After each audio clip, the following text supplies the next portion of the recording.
Hi, I'm Mike. I'm on my third interview. I interview a 57-year-old single mom. She has a 20-year-old daughter. I met the single mom, Liz, back in 2018. She was my roommate and landlord. That's how I met her. I asked respectful and meaningful questions about what it's like to be a single mom. Alright, let's watch and hear more about Liz right now. Enough with my talking. Hi, I'm Liz. My first question, Liz. How many kids do you have? I have one biological child and 3 stepkids. One biological kid you have. What's her age? She's now 20, Emily. And the 3 stepkids, how old are they now? Beverly is 44, Jonathan is 39, and Chris is 34. And your biological daughter, out of curiosity, was she unplanned? Yes. I was unplanned too. I'm glad I'm here, so I'm talking to you now. Yeah, Right. I'm glad she arrived too. Right when it happened, were you thinking of getting an abortion? Or wait, how old were you when you had Emily? When I conceived, I was 37. 37, okay. So no, I was not going to get an abortion. So no abortion in your mind? No. Okay. He got married a couple months before she was born. I wasn't really thinking about what it was going to be like. I thought it was going to be easy. I thought that the hard part would be the labor. I was really mistaken about that. Are you and your daughter's father in good terms right now? I would say yes. Yes, we are on good terms. We've been separated since 2004. We're always going to be, we're always family with each other's families. He gets together with my family, and I get together with his family, his kids, and their kids. Where is Emily's father now? He just lives a few miles away from me. How did you guys meet? We met at work 35 years ago, maybe 37 years ago, a long time ago. We were both engineers. And who did the move? Who said, I like you? I never do the first move. So you waited and he did, right? Yeah. We first started getting together probably when his youngest son was 1. In the late 1980s, I would say. I ended up living with him and his 3 kids for about 10 years. You guys worked together for over 30 years, I'd say. Yeah, on and off. What made you guys break up? Which time? Each time. Oh yeah, that's a good question you got me, because you said on and off. The official breakup, when did that happen? The official breakup was when Emily was 2. Emily is 20, right? Yeah. So 18 years ago, official breakup. Yeah. And you just read my mind. That was going to be the next question. At what age was your daughter when you guys broke up? And she was 2 years old. Yeah. How did you guys explain the breakup to Emily? Oh, well, she was only 2. Moved out of the house with her, rented an apartment. What age did you have to tell her? When she gets older, right? Maybe at 5 years old or 8 years old, and then she sees her classmates, they have parents, and then she would just see you. I had to explain to her what is a family. Did it bother her? Did it faze her? Or she just went with it? She just went with the flow? She never questioned you, where's dad? I don't think she questioned it. I think she just went with the flow. And, I was kind of in and out of relationships with her dad and actually other people. Really? She never questioned it as she was growing older? Not really, because she could see, she loves her dad a lot, but she could see. What's your biggest challenge as a single mother? I think it's finding family or community for Emily. She was vaccine damaged, so that made it extra challenging for me. And she needed a lot of play dates, familiar friends, familiar people. And I would get together with my sister's family. My sister has 3 boys, so there was community there for her. We'd get together every birthday or Christmas, Thanksgiving, New Year's, all the special occasions. We ended up in the homeschool community because she is ADHD from the vaccine damage. In homeschool community, she made friends there.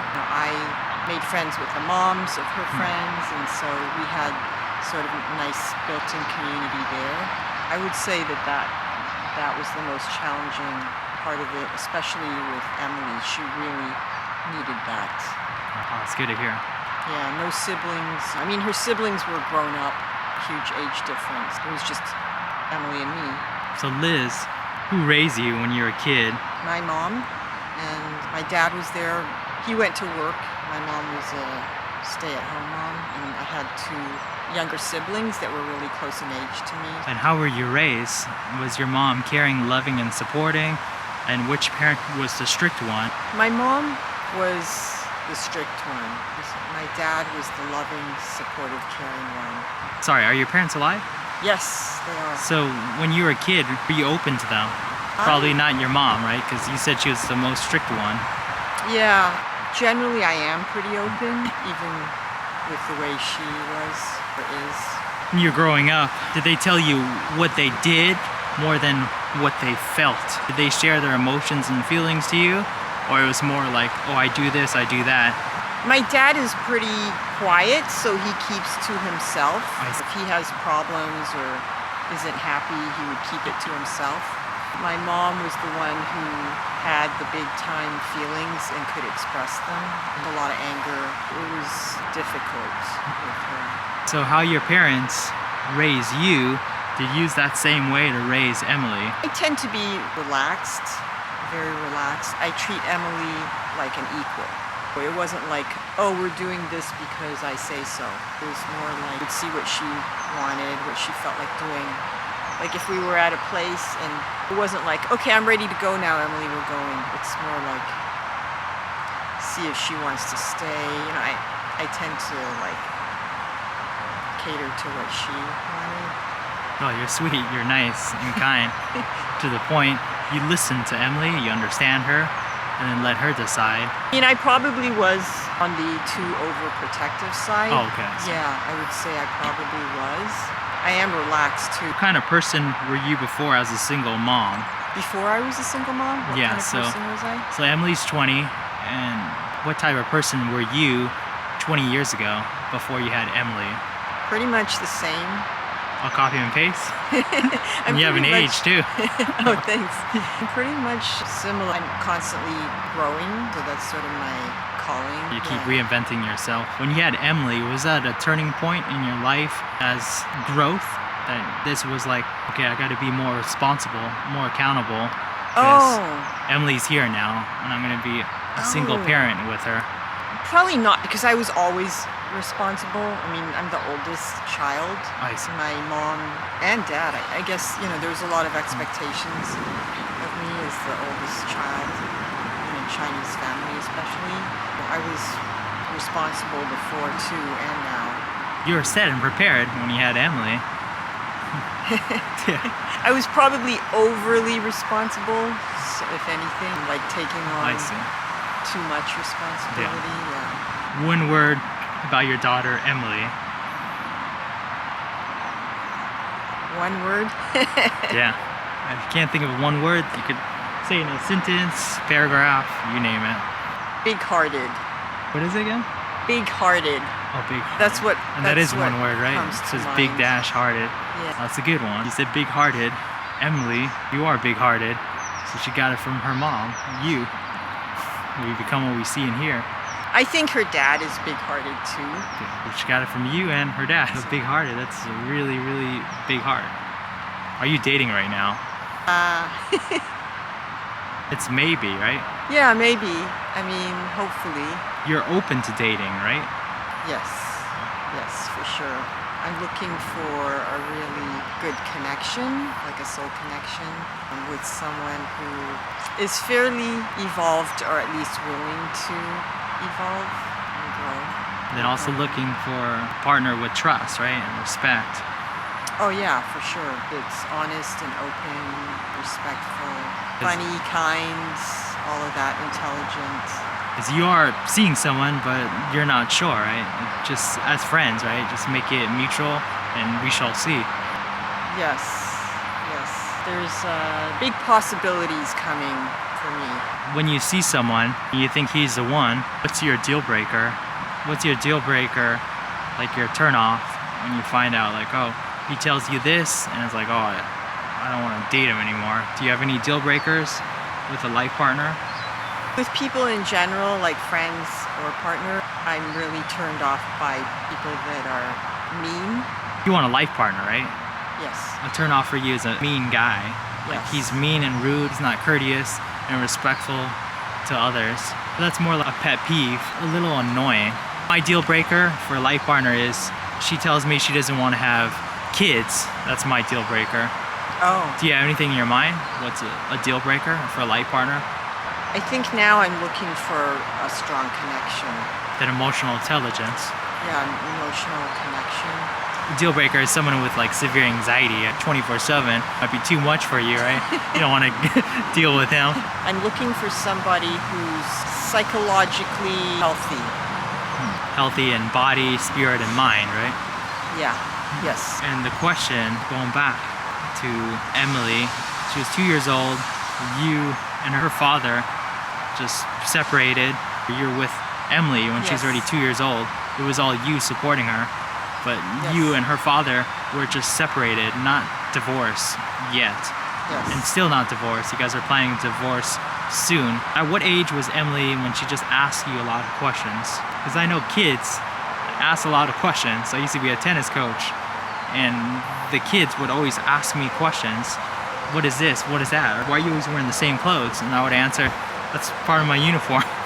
So when was the time when Emily, at what age, she was asking a lot of questions? She really didn't ask a lot of Never. questions. No.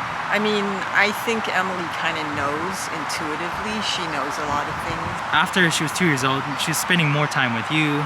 You're the single mom. You're the one providing and supporting her. Yes. And her dad was more just on the side, right? Since Yes. when did she see her dad? Was it like once a week, once a month, once a year? Since you and her dad were I would separated. say it was pretty regularly. So I would drive her over there, like, I'd say at least once a week. He was living near you too, right? Still to this day? Yes. She's been driving for a few years now. Whenever she wants, she can go over there and visit him. But yeah, before, like, we would just go over there pretty frequently, I would say. Emily will never ask you, since you just said Emily's not into asking a lot of questions. Was there a time where, hey mom, is something wrong with you and dad? She never asked any questions like that. Because She would just see it and sense it, she right? could Pick it up. see. She was observant, so she didn't even need to ask questions. Yeah, she could like, what is see- normal? Yeah, Okay. she could see what was going on. Or what is so- a family? Yeah. But family could be anything. It's not just, oh, the family's got to be two parents and a kid. Not really. It could be like you, one parent and a kid. Whatever works for you, as long as you build a strong foundation of the family, in which you have, Liz. So Thank you. you do a good job. We need more people like you. I met Emily a few times, but I haven't seen her now at 20 years old. But I believe, yeah, she's one word, like you said, big-hearted like you and her dad. Last question, going back with your dating. You're open to dating and you might be seeing him, but you're not sure because you guys are just friends right now. One question, and the last question, how do you know when you're in love? Because for me, I'm a single guy. I don't know when I'm in love. I did date someone. I'm 35. I dated someone in my early 20s. I just said to her, I love you. But that was my first girlfriend at the time. I just said, I love you. I just felt like I was in love with her, but that's not really a good answer. And I want to hear from you. How do you know when you're in love? I thought I was in love multiple times, throughout the decades. And I was. When you find that really strong soul connection, you will know for sure. You'll know for sure. There won't be any doubt, how will I know if I'm in love? One more question now, and this popped in my head. Sure. Being a single mom, have you had a long-term relationship with a partner? I did for maybe a few years. A few years, that's like what, 3 years, 4 years together? Yeah, something like that. And it was with a guy who was a single dad. What age was Emily at the time? Was she in high school, middle school? No, she was like 3, 4, 5. Emily hasn't witnessed yet to the point when you find out someone, Liz, is Emily going to be or wait, you just said Emily doesn't like to ask a lot of questions. She's very observant, so that's good. She won't be the one like she's going to interrogate your soon-to-be life partner to scare him off. No. So then you're all right. She'll just watch and just let it be. Just Yeah. listen to you, understand you like how you are to her. So it's just pass on. No problem when you find that someone. Emily will just watch and observe. That's it. Yeah, we have a really good relationship now, Emily and I. Oh, yeah, Yeah. it's gotten better. Because you Yes. already know relationships are never perfect. The hardest part is when there's fights and arguments, disagreements, can you overcome that argument? Or you could forget about it. Are you for forgive and forget? Or it's whatever works for you. And I usually get over things quickly, I would say. Since you and Emily have grown together, what was your biggest fight? There were a lot of fights. You guys get in a fight, would it be just forget? Or just give me space, give me some alone time to process? When she was younger, we would just forget about it. And then as she got older, we might like reconnect later on and talk about it. It really has grown, you and Emily, and continues to grow your relationship with you and your daughter. Yes. I'm out of questions now. I think I've asked enough. And Liz, thank you for taking the time to open up and just to go with my questions. Well, thanks, Michael, for interviewing me.